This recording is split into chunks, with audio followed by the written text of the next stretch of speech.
This is A Silent War Within, the podcast dedicated to confronting the unseen mental health battles carried by our first responder and healthcare heroes. This show is about real stories, real struggles, and real ways to survive the storm and come out stronger on the other side. For too long, stigma has kept you silent, but this is your space to bravely break that silence, share vital insights, and build a community where your well-being truly comes first, because your service deserves unwavering support. Welcome, everybody, to A Silent War Within. As always, we're excited to have you here. We're really appreciative every week that we come to you about how much this program has been well received. It is super exciting to me every week. We've gotten to talk to new people and just provide some peer support and some peer counseling to them, which has been amazing. That's one of the favorite parts of what I do, is getting to talk to you guys and to hear some of the things that you guys are going through and how you're struggling and how you feel like no one's there, because that's why I started this program, is to let people know that you're not alone and that your well-being matters, as the promo says before the show. Today's guest with us, MaKayla's finally joined us, you see. It sounds kind of off because we had a lot of technical difficulty there that I had to edit out. So thank you so much, MaKayla, for joining us. I really appreciate your contribution to the show. Better late than Yeah, absolutely. So today's guest is Zac Thomas, known as Paramedia on the internet. Zac, like I said, I've been following you for a while, and I really think that you have a really unique gift of capturing the way people feel, and that's not a gift that everyone has. So I want to always start off like we start every show. Tell us your story. Tell us how you got into EMS. Tell us where you're from. Tell us kind of how you kind of ventured into the camera videography side and the things that you are dealing with now and kind of what you're doing. Yeah, man, absolutely. First, I want to give you guys your flowers, okay? Because I think that it is incredible that you've created this platform. And so thank you for having me on, but more so, thank you for creating this space where we can talk about these things that we've, sort of ignored in the past in EMS, and public safety in general. I want people that listen to realize that you guys, MaKayla and Kevin, you don't have to do this, right? Like, this isn't something that's required, but you do it anyways. And, being a creator myself, there's a lot of things that you have to check a lot of boxes. You have to, looking at metrics or editing the videos and all this other stuff, setting it up, like we, having some technical difficulties or whatever. Like, you have to check so many boxes, and it's a lot of work. And so I just want to say that you guys are incredible for doing this. And so thank you for that. Well, thank you for saying that. That really does mean a lot coming from you. So I do appreciate that. Well, absolutely. Absolutely. So yeah, as far as my start, I'm originally from Alabama, War Eagle, by the way. I'm not none of the Crimson Tide stuff, but I'm originally from Alabama. I had a best friend growing up, and his mom was a paramedic. And so I kind of, in and out of their home, got exposure to the stories that she told and the things that she experienced. When I graduated high school, I decided that I was going to go get my EMT basic. So I went to local community college,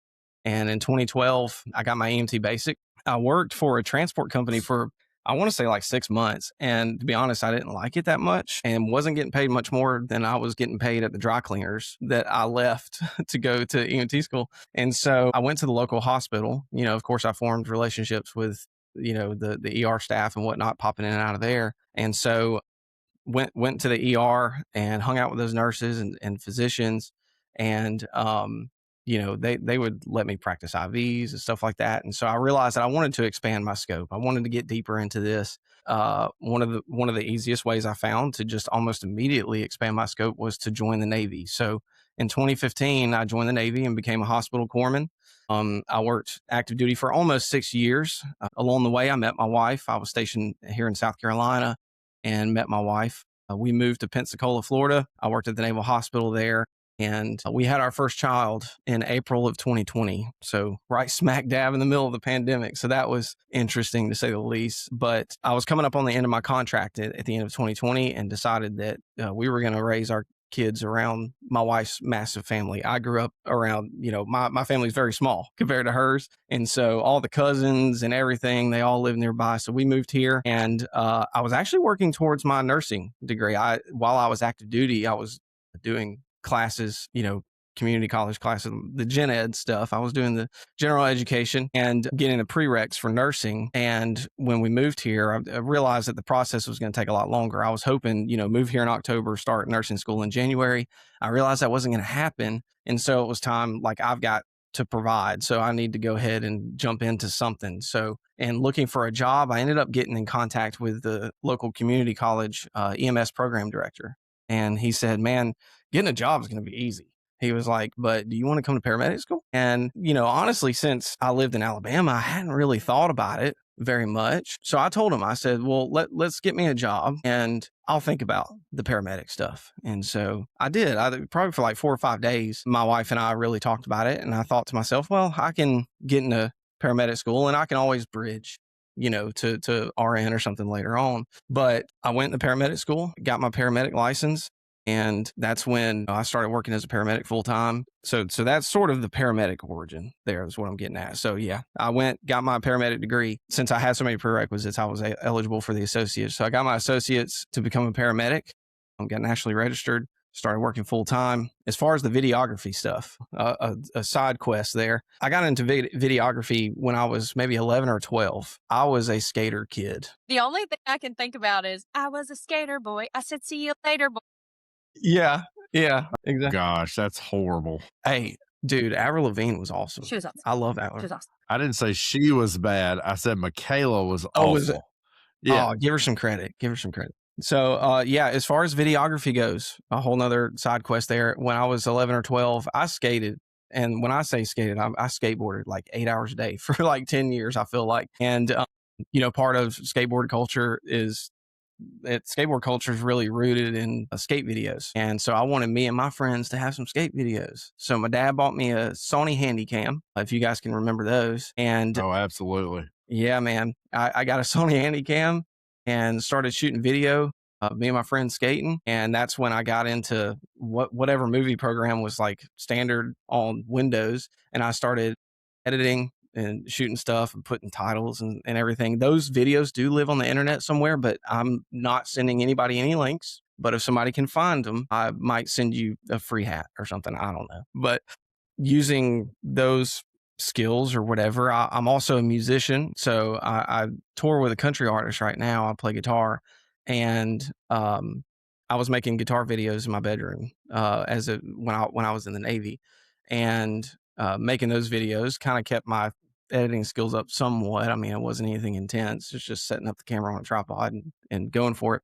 But I did some of that. And then once I started working as an EMT and then eventually as a paramedic, I believe it was in 2022. In 2022, I started making videos. It was drone videos and cell phone video, basically hype reels of the ambulances that my agency at the time was running. The thing that I saw, or the thing that I noticed personally, was that EMS hadn't really tapped into a modern space on social media. Like there wasn't how do I say it?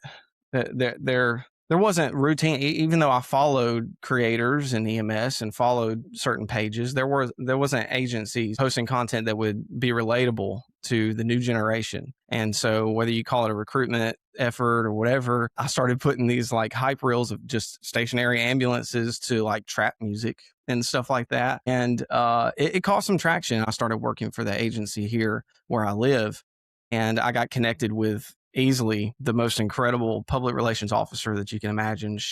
I was talking about stuff that you guys making this platform, like you don't have to do that. She did a ton of stuff to bridge the gap between the agency and the community that she didn't have to do, a lot of initiatives and whatnot. And so it was honestly almost super easy because the content was already there. Like they were already doing incredible stuff. They let me hop on the PR team. I started making videos, started telling the agency story. And simultaneously, I realized that there's a huge gap. There's a knowledge gap between the community and EMS, like what we actually do, what we actually go through, our clinical capabilities. There's a lot of gap there. And so I started writing bits. One of them was like a myth busting series, right? That one of the more popular ones was, if I go by ambulance, I'll get seen faster. And, when we're in the back of the box, you could come off somewhat rude, depending on how the patient takes it, or whatever. If you just straight up tell them that, of course, I think transparency wins every time.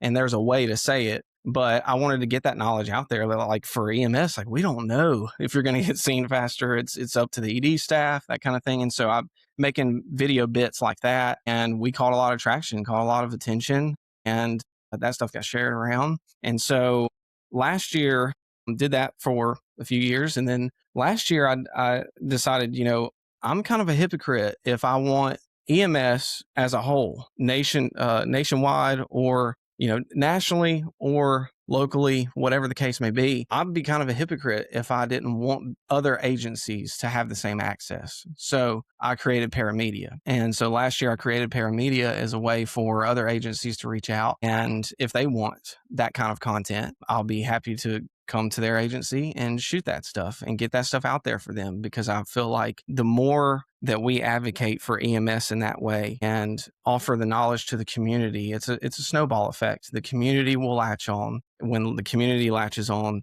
lawmakers and policy writers will latch on as well.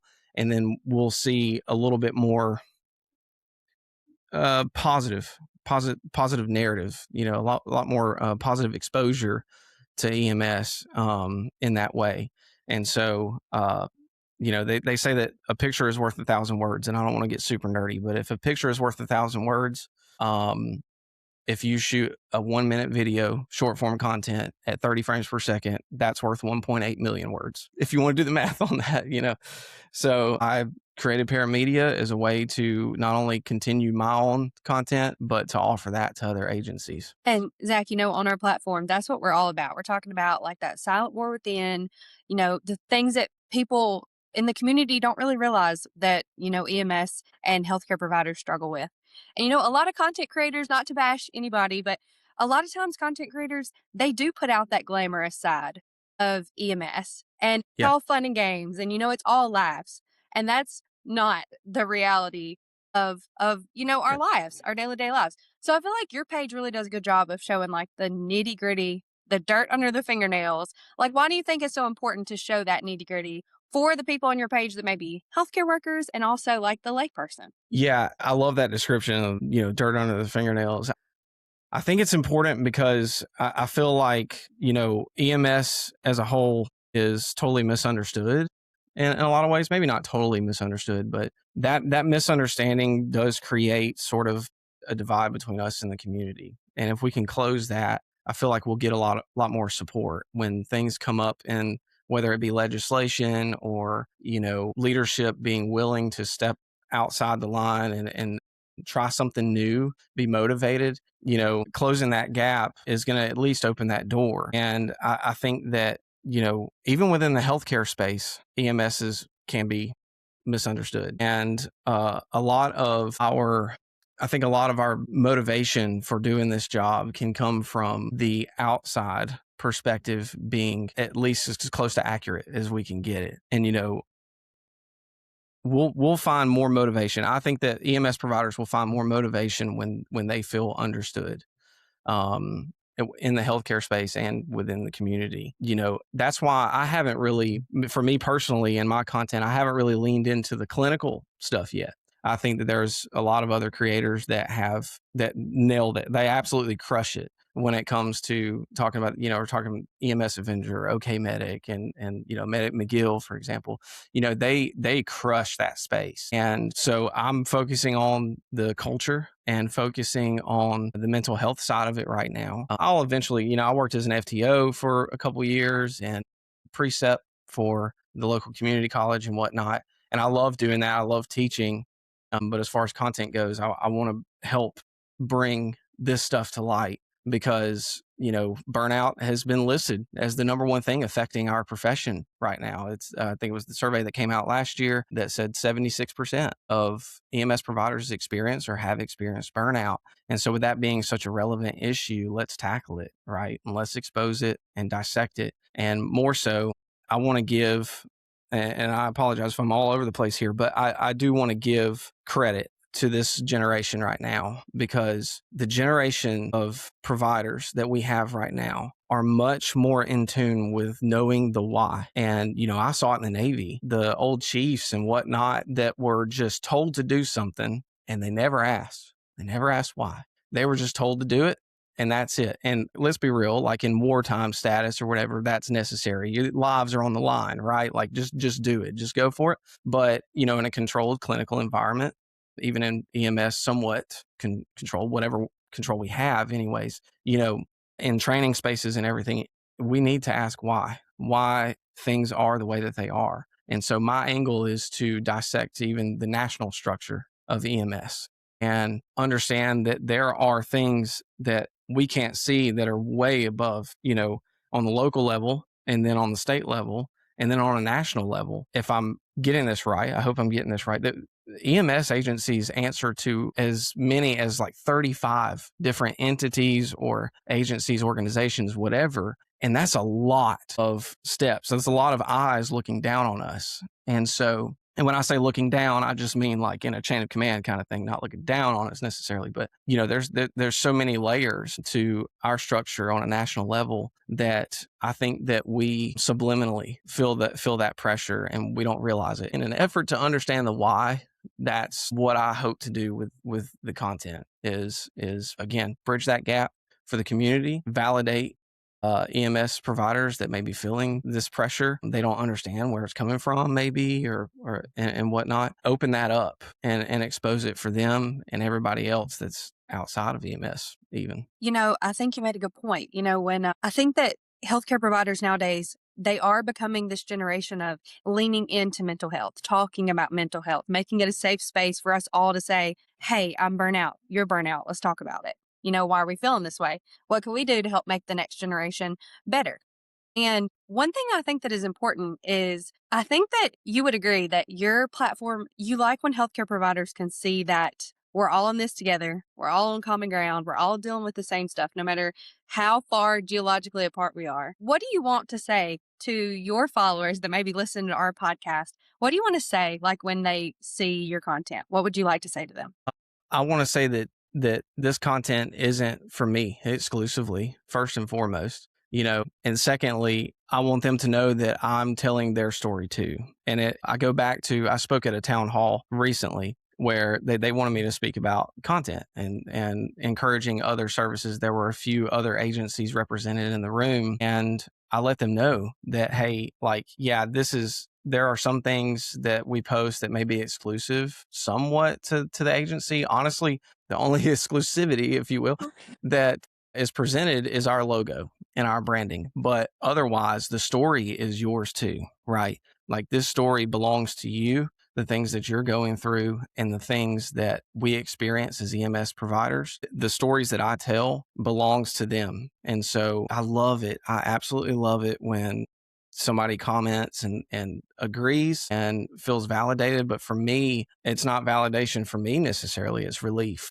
I feel relief when I see that. It gives me the motivation to keep going. I've definitely been in those low places where I thought, man, I don't know if EMS is the gig for me. But the more that I have researched myself and realized the pressure that we face, it's given me so much motivation to continue that. And so for people that watch my content, like, this is your story. That's why I always encourage in comments every now and then to, like, hey, message me and tell me your story. Like, I would love to have that as solidified evidence that what I'm putting out there is what we're really experiencing. So if you don't mind being a little vulnerable, I feel like that's very important on this show. Talk to us a little bit about, I know we're going a little off script here, but talk to us a little bit about like your own mental health journey. Like, how did you get into this space? What made you interested in that? And it was pretty recent.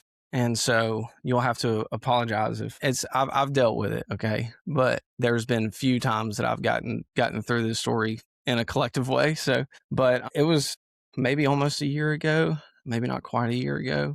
I experienced my first real episode of burnout. And it stems from a shift where I had two critical patients.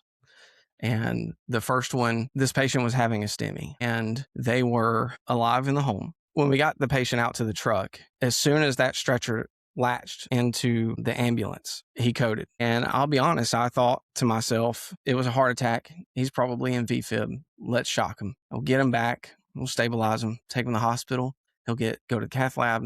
It'll be okay. Well, we had some monitor trouble. We couldn't find out what the actual underlying rhythm was, even though I had great suspicion, of what that rhythm probably was. And I knew I probably needed a shock, but trying to be clinically sound, I wanted to make sure that, this is what it is. And finally, we were able to see something on the monitor, and we went through the algorithm, and we worked and worked and worked, and we didn't get him back. We didn't get the patient back. In the moments after that, I felt okay with it, I guess, transport to the hospital. And then, we left, and it was one of those things. And I felt like it was all good, not for the patient, not for the patient's family, but for my mental, I felt like everything was okay.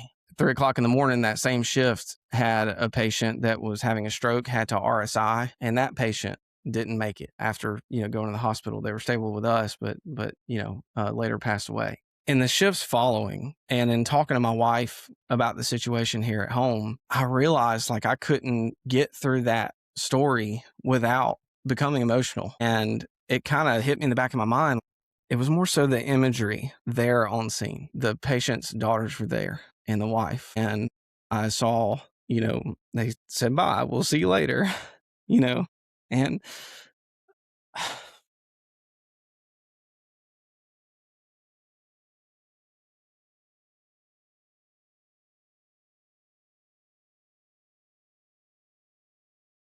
Take them off. I know We're here. as a parent, I'm sorry. Take them off. No, We're you're here all for good. you. This is really important stuff we're talking about. This is the kind of Yeah. stuff that Kevin made this platform for. This is it. I know that as a paramedic, I did what I was supposed to do. I was critical of myself. Of course, afterwards, I actually asked more than one person to go through and QA the call. I was like, please QA this, because I wanted some sort of validation, that almost like it would have been a relief that there was something I missed. Because when you do everything right, and just in my, I guess I would say, inexperience in dealing with this at the time, you may assume that if you do everything right, there's going to be a positive outcome. And like I said, it was just the imagery of them saying goodbye, and you see at the hospital and all this other stuff. And then he went down in front of us, which I know statistically a witness arrest, especially with the EMS right there, like he's got the best chance possible. Like this is going to be okay. And it turned out not to be. I noticed over the span of a few weeks that on shift, I was short-tempered. I felt inconvenienced by calls, and that's not who I usually am. I love being a paramedic. I love running calls. And when I started noticing that, I realized that it is bothering me more than I realized. I don't bust myself down too hard for not doing this sooner, but I did write a paper in college. I got my EMS administration degree, and I wrote a paper in college on peer support systems, specifically studying, I think it was Boston that implemented a peer support program within their agency, and they saw a lot less turnover, a lot less mental health related problems. And I didn't think to reach out to the people that ran that call with me, at least one of them. The situation was also really hard because that patient was my partner's family member, and the other partner that was off shift ended up driving us in. They were neighbors with this person. So both of them knew them personally, although I didn't. And so I felt this incredible burden of being that provider that can make a positive outcome out of this. And I didn't make it happen. And I guess I was, really hard on myself without realizing it. And when I finally, I'll never forget this, we were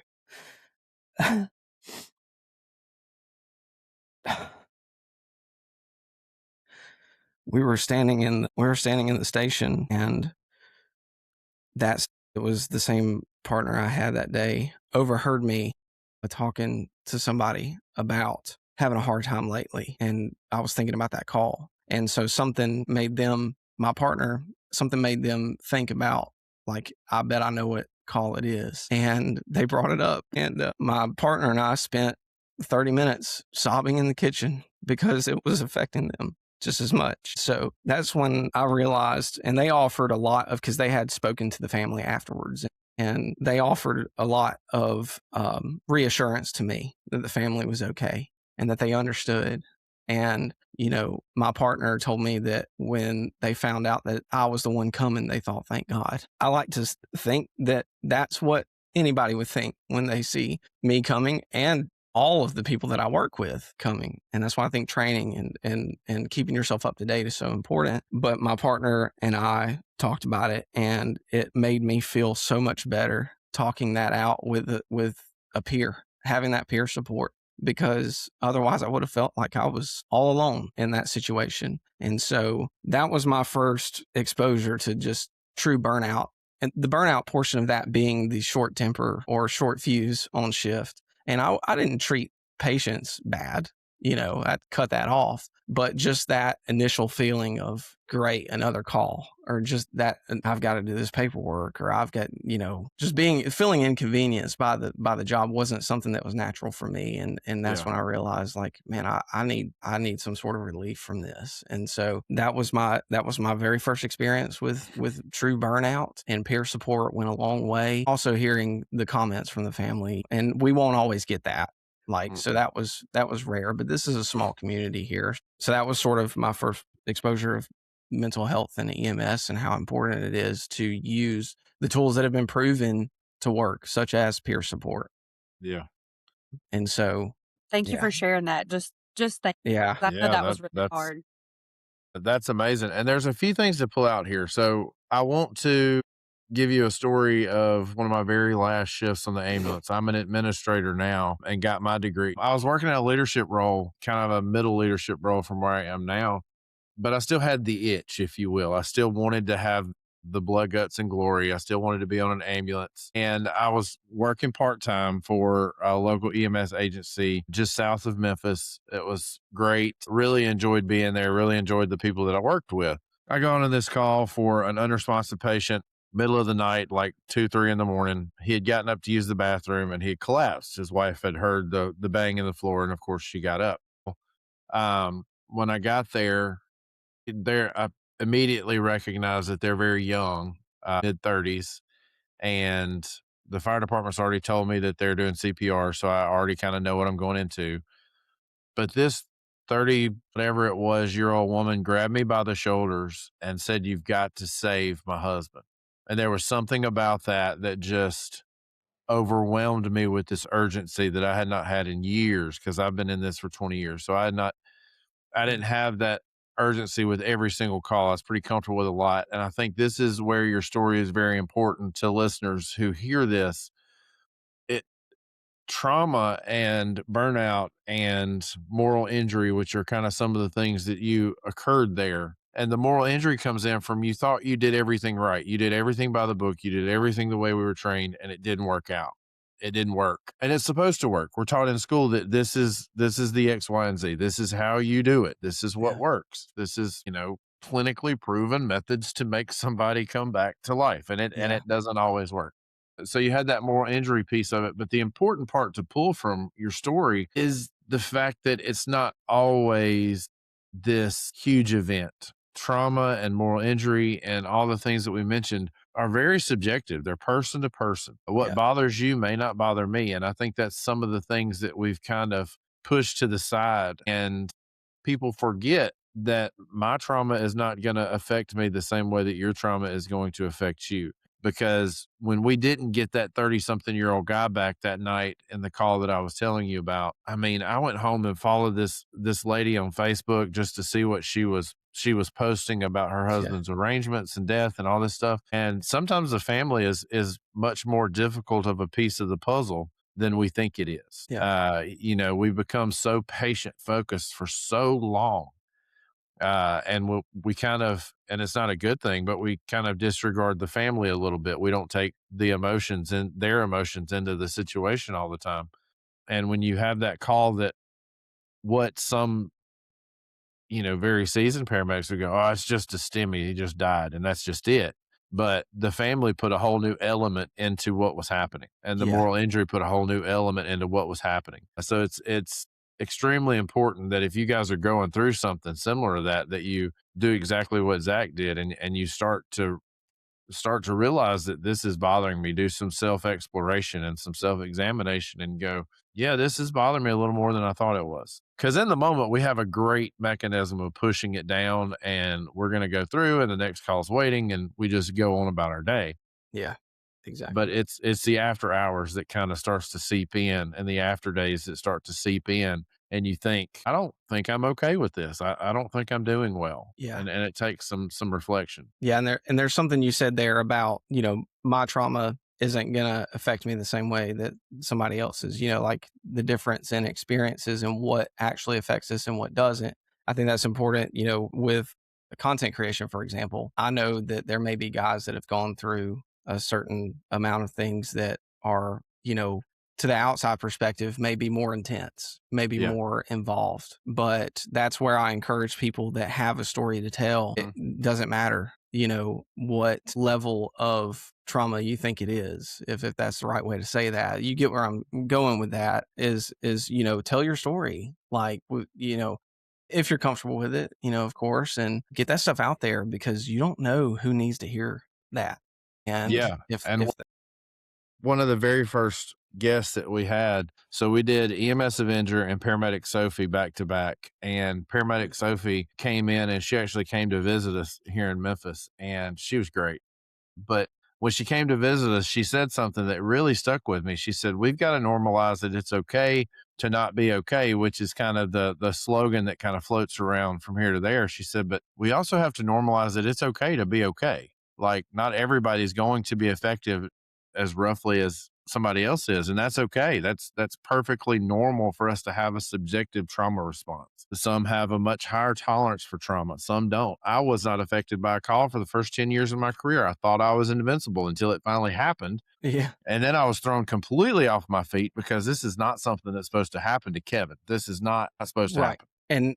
And there's something that I want to offer. It's a different mode of perspective, if you will, that I want to Sure. offer for people listening. Is something that I've realized is in the search for happiness in this job, you might fall short, where peace will sustain you in this profession if you're looking more for peace, because peace is something that you get, something that you feel regardless of the circumstance, regardless of what happens. If you can find peace, you'll find more sustainability. But where we hone in on the happiness, this job inherently is not going to be happy sometimes. Patients passing away on us, or, a young person getting seriously hurt. That's not, you can't be happy about that. But whatever the outcome, if you can find some peace, figure out, what is this situation trying to teach me? That's another thing that I've really tried to anchor into recently is, what is this situation, this, whatever it is that didn't go my way or didn't go the way that I thought it was, what am I supposed to learn for this? For me personally, it's, what is God trying to show me right now?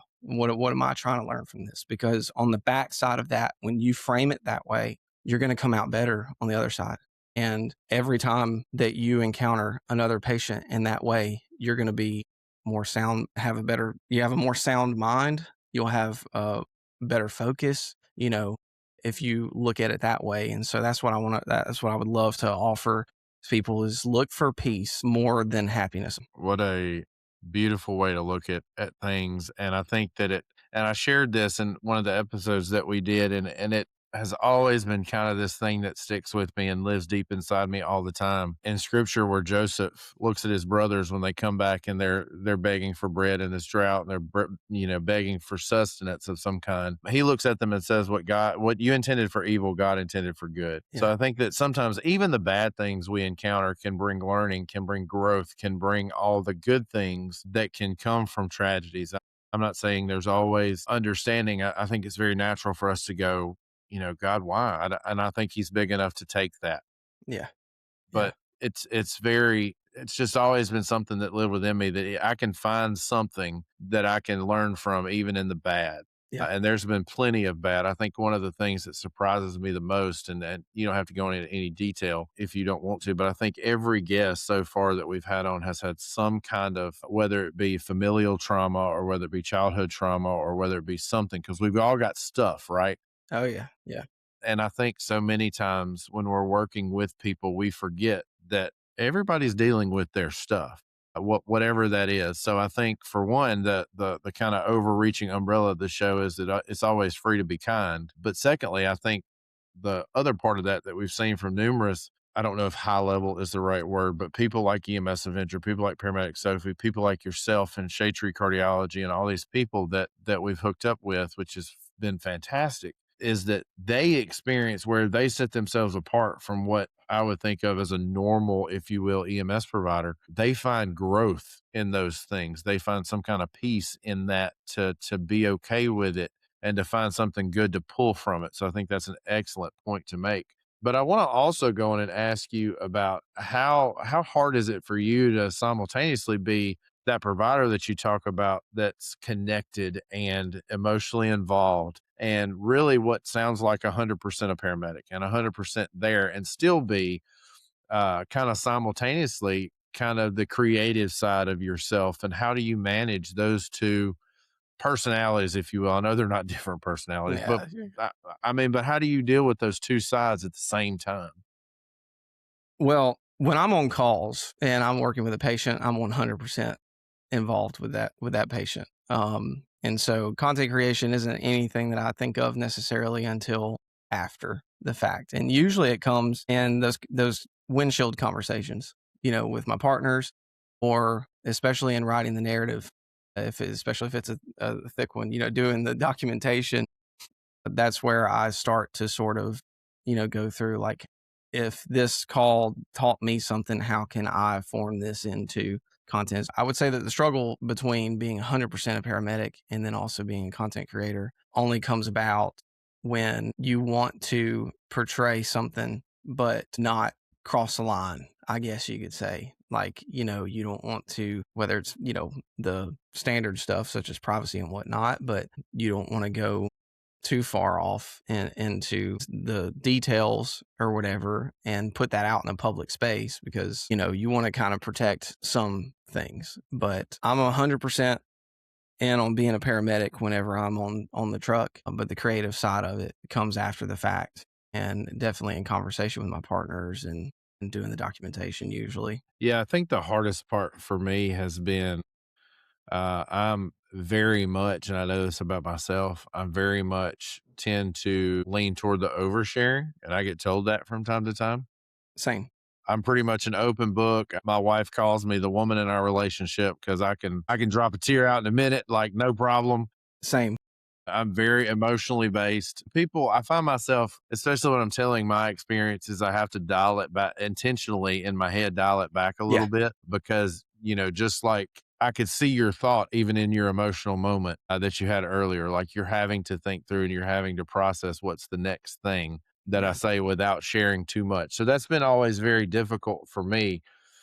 Um, That part that you're talking about, dropping a tear in a minute, and that's empathy to that level, because I'm the same Absolutely. way, and I've had to learn to give myself a little bit of grace, because I've created a couple of videos that I'll even watch back and get emotional at my own video, and that's not like gassing myself up, but that's because I can feel that deep. That having that level of empathy is a superpower. I feel like can be, It is because it is gives you very cool. it gives you the ability to put yourself in your patient's shoes and the family member's shoes, and that makes you an incredible provider. And so, if I can offer you any validation, I think that that's incredible to have that level, and the fact that you're in administration and have that level of empathy, I think that that is so important at that level, Yeah. because those of us on the street, the us versus them mentality comes from the fact that for whatever reason, sometimes people get promoted into an administrative position and they forget Where they what came it from. was like. Yep. And empathy is so important. Now, you have to be careful with empathy. Sometimes you can be too understanding to the point where Absolutely.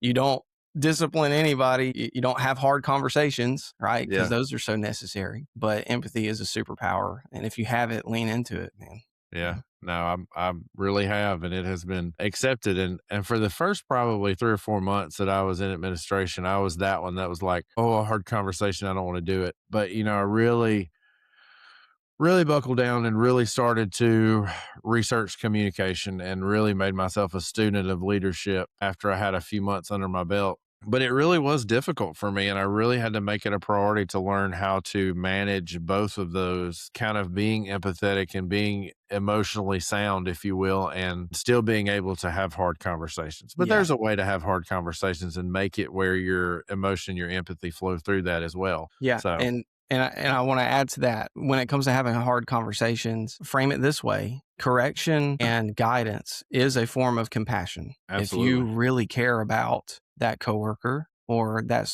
don't care for the word subordinate, but yeah, whoever's below you right. in the chain of command, if you really care about them and care about the patients, that, have that hard conversation because you really care. Yeah, absolutely. I think that's exactly it.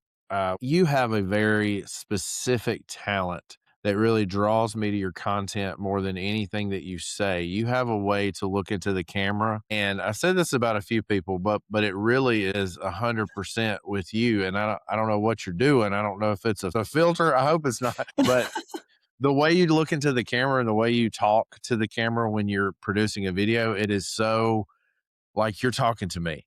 Like it is very Yeah. one-on-one intentional. Like I just feel that when I watch your videos. Yeah.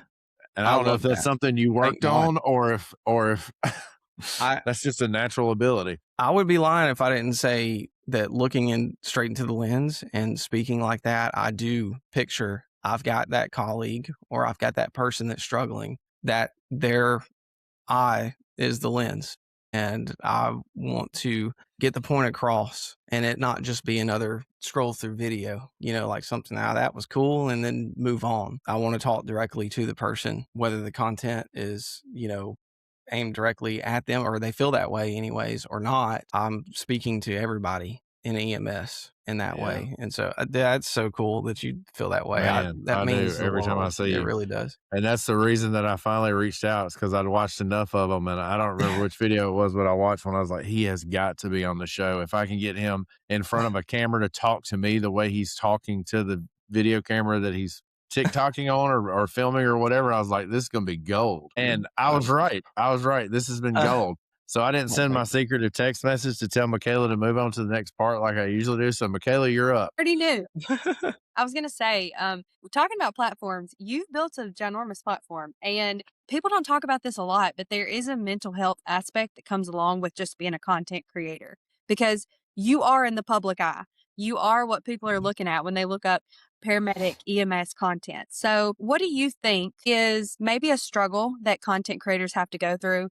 And also in that, do you feel like it's a uniform that you have to wear 24/7? Just another thing you have to do? Kind of talk to us about that. Yeah. When it comes to content creation in this space, I do feel the pressure of creating and staying on top of things. And so to speak on the creator mental health aspect of it, you are putting yourself in a public space. You're opening yourself up for critique. Where I would want to offer some motivation to the other content creators, such as Medic McGill and all those guys and girls, She's so fantastic. She is, yeah, really good. You are opening yourself up, and that says a lot, because man, social media space, people are safe to say whatever they want to, and they can critique you and break you down however they want to. And the fact that you're willing to open yourself up that way says that you're open to changing your mind. You're open to hearing the way somebody else thinks or perceives things. And I struggled with that initially, starting this up on my own platform. I struggled with, like, okay, if you say this, somebody could come off and say this or say that you're totally wrong.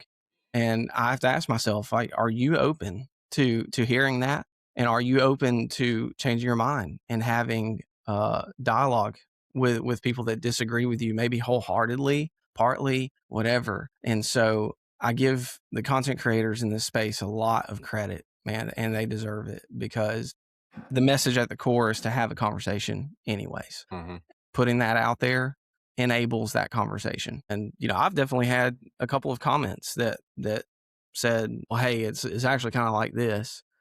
I have peaceful, dialogue with that person, and and I learned something myself. It's kind of like I'm in a couple of forums where I've been trying to fill out what the EMS culture is in places outside of my state, because I know that it's different. And in our state, we're lucky. South Carolina, we're lucky because our EMS association really pushes for advocacy for EMS here. We're deemed essential in our state, but there are other states that they don't even get a pension. They're not even offered that. So getting into that public space and offering the way that you see things opens up other people to offer the way that they see it and what their lived experience is. And now I can talk about that too and put that out there. Do you feel like that when you're doing content creation, it's just another uniform you have to take on and off? Is it something that you feel like there's that constant pressure to keep producing, keep producing, keep producing? Yes. Yes. And the reason why is because the system is built on consistency. Algorithms love consistency. And of course,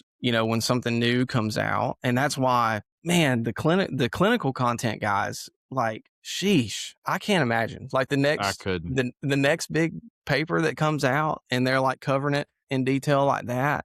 I'm like, God, man. Like EMS Avenger and those guys, Yeah. like, and maybe that's why I haven't necessarily stepped in that space, because I'm like, those guys are quick and they do it well. There's definitely a uniform you can't take off, and my wife would agree. I'll say that my wife would agree that it's a 100%. uniform I can't take off, because I come home and set up everything. I'm shooting, and then like, hey, honey, I gotta edit this video. I'll do it after we put the kids to bed or something like that. You know, so it definitely does feel like an additional uniform, but the motivation behind that and by taking that on comes from the fact that if we want positive change in EMS or in public safety in general, it has to happen. Like, we have to get this stuff out there. Yeah. And, you know, take care of yourself for sure. If you're a content creator, like, watch out for yourself. Honestly, for me, I shot a bit.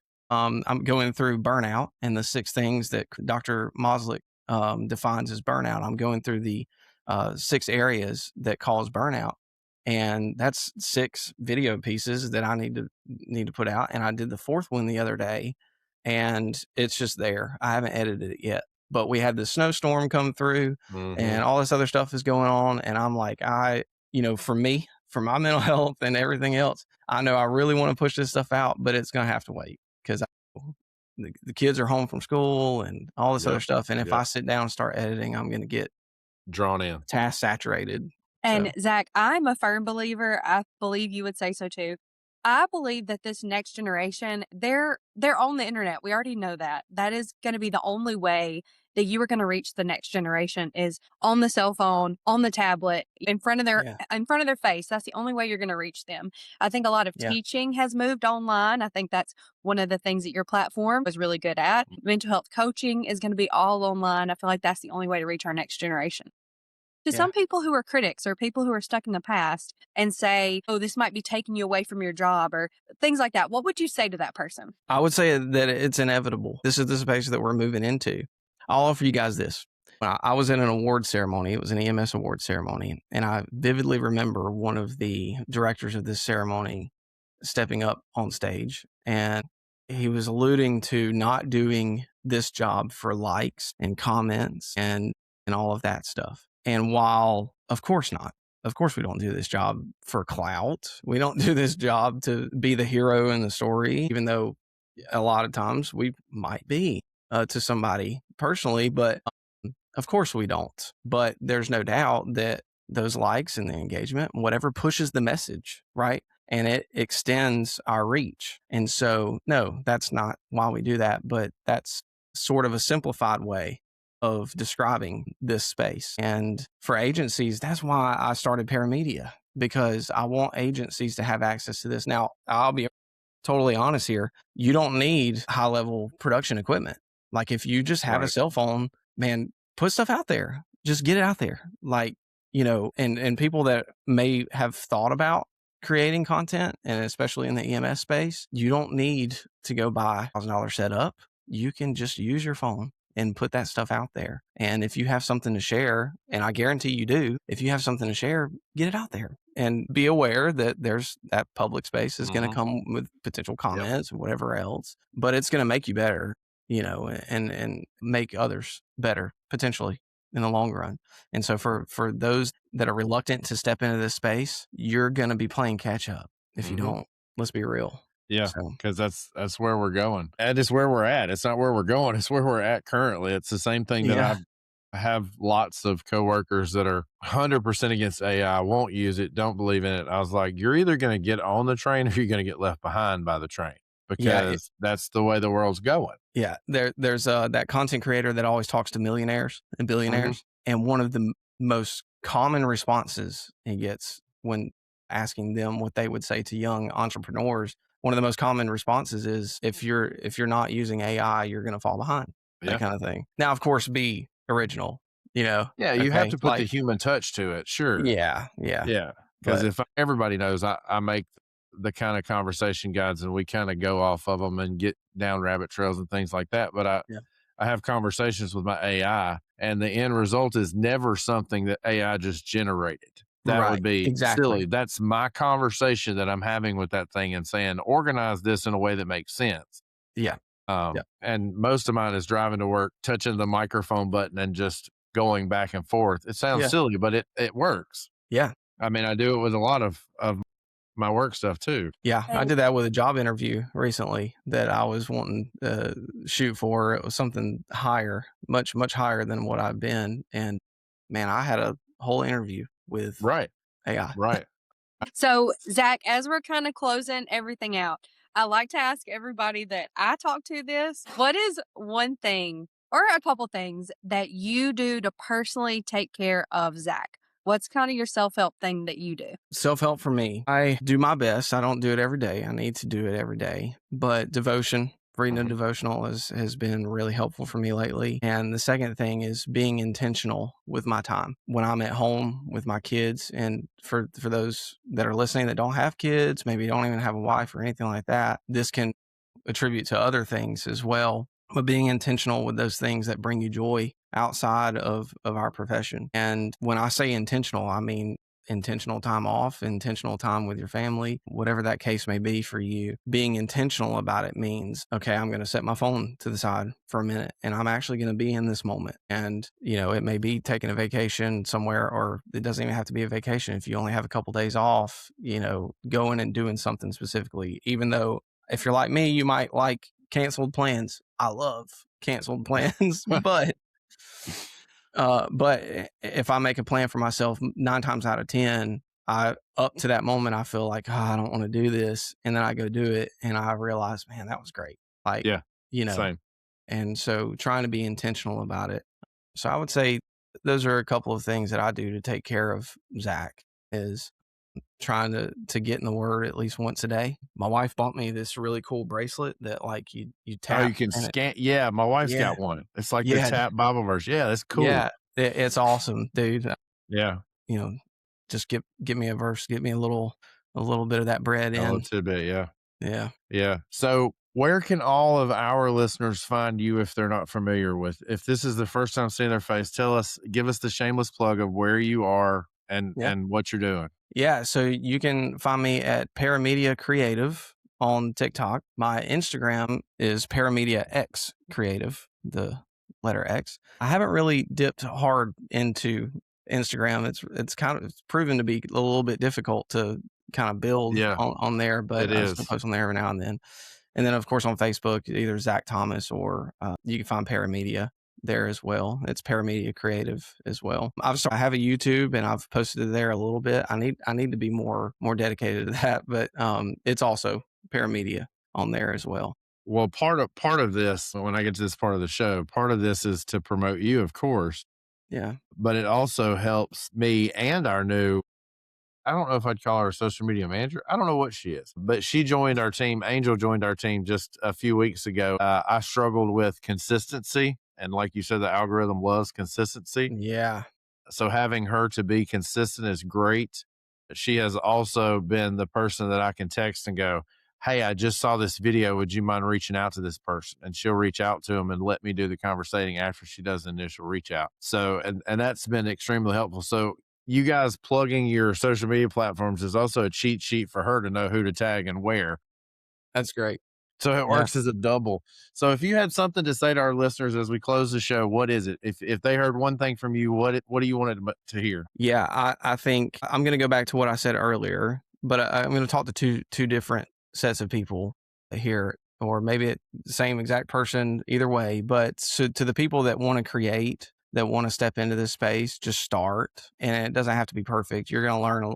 I still go back and watch stuff that I've done, and I'm like, oh, like I could have said or done that better. Like that's going to happen. And guess what? Now, keep creating. And then to the person that may be having a silent war, I'm going to go back to searching for more peace and understanding that happiness isn't going to be something that sustains you in this profession, but peace will. And if you can find yourself at peace, and even in the worst of situations, however you find that, whether it's through formal therapy, I've mentioned that on my pages. I'm in therapy, and I think that it's a fantastic avenue to mitigate burnout and mitigate these issues, is talking to somebody that doesn't know you from anywhere, and they can help you organize the files. The problem with trauma is that not only does it affect us in the short term, but the long-term issue is when it's not organized. And it's something that I explained to my therapist when she asked me what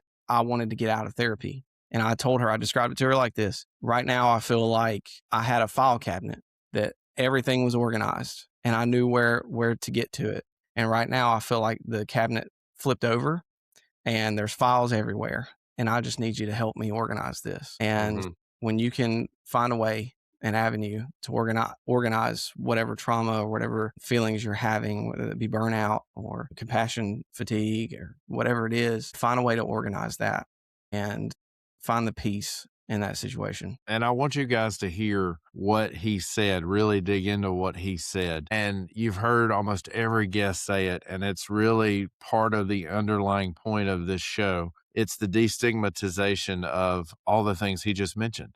There is nothing wrong with therapy. There is nothing wrong with medication. There is nothing wrong with focusing on yourself. There's nothing wrong with setting boundaries. There's nothing wrong with all of these things. And I think that so many times we've allowed our organizations and our culture to stigmatize these things, and now we're afraid of them. And there is nothing to fear with therapy. He just described exactly what he said to his therapist, and you can go in and say something very similar, and they will help you organize those files. One of the things that I absolutely love about therapy is that my therapist doesn't know my people. So they don't have a dog in the fight. They can listen non-judgmentally to what I'm saying. And I just love that facet of therapy. So there's nothing wrong with therapy. Zac, as we close, I really appreciate you coming on the show. I appreciate your vulnerability, you letting us see your heart. That is such a beautiful thing. MaKayla, as always, you are a beautiful person inside and out, and I'm so happy to have you as my co-host. To Kim, who is still active in our team and still helps research guests and still does some of the legwork in the background, thank you. Angel is doing a great job keeping our social media up.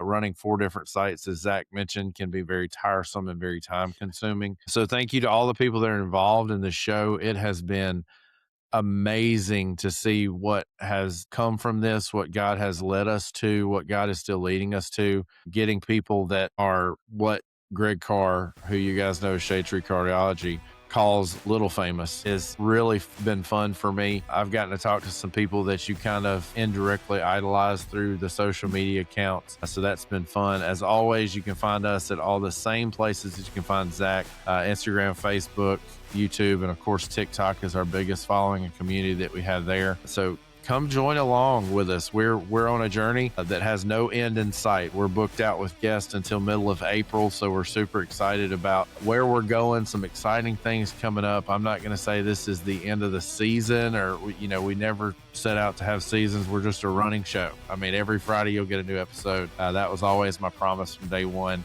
You guys can go check us out at asilentwarwithin.com. You can get in touch with any of us there. You can also email us if you would like at asilentwarwithin@gmail.com.